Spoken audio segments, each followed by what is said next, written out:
Allohning oyatini, Allohning oyatlarini, rasulini masxara qilsa, kofir bo'lishligida shak shubha yo'qdir.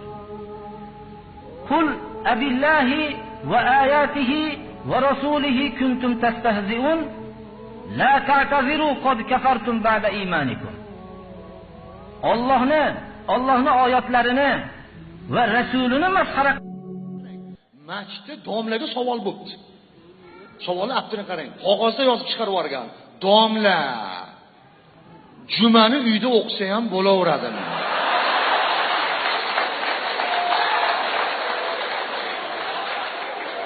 Uni qo'yib turinglar, qarab turinglar. Domla jumani uyda o'qisa ham bo'laveradimi? Televizor ko'rib deb qo'yibdi.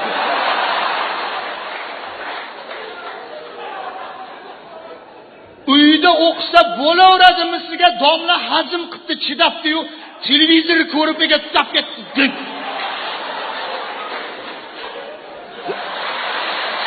Desa, jamoat o'tiribdi. Domla o'zini obro'siga putur yetadi. Demasa, bo'lmayotganini ishtab chiqarib olish kerak-da. Lekin negativ deb. Domla ham aqlli domla ekan. Bo'laveradi debdi. Sanga bo'laveradi.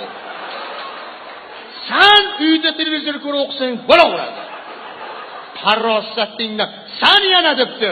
Ana uyingdagi xaladinligingga qora mato tashab, bir aylanib hajam qilib oldirmish.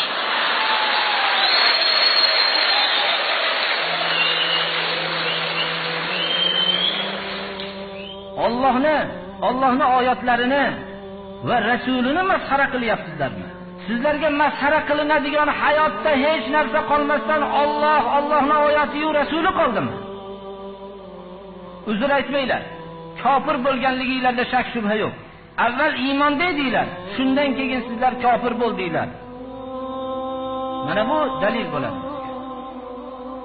Shuning uchun Rasululloh sallallohu alayhi va sallamning sunnatlarini masxara qilishlikdan ehtiyot bo'lmoqlik kerak birodar.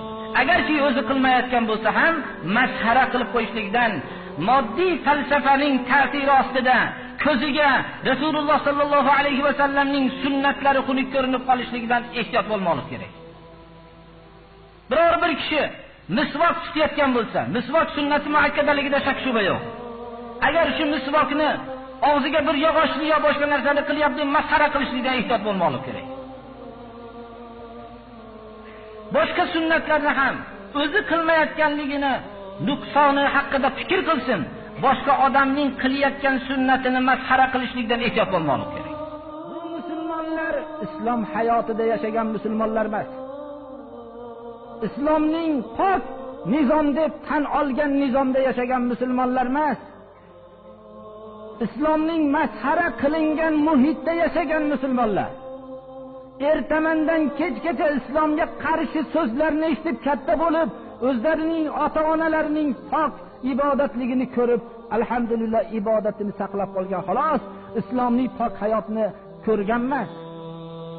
Islomni avval hayotda bir tatbiq qilinib, uni ko'ringki, unda shunday har kuni mahkama yuradigan kishilar bo'ladimi, yo'qmi, buni keyin tekshirib ko'ring. Ammo islomni masxara qilib, musulmonlardan pokiza hayotni talab qilmang siz. Alloh subhanahu va taolo o'zini ko'rinishini namozga kiryapman deb musulmonlarning o'rtasini fitnaga solib, shunday qilayotganlarni Alloh subhanahu va taolo tuzalmas dardlarga giriftor qilsin. Alloh subhanahu va taolo shunday farzandlarni tarbiya qilishlikni Alloh hech qaysimizga nasib qilmasin.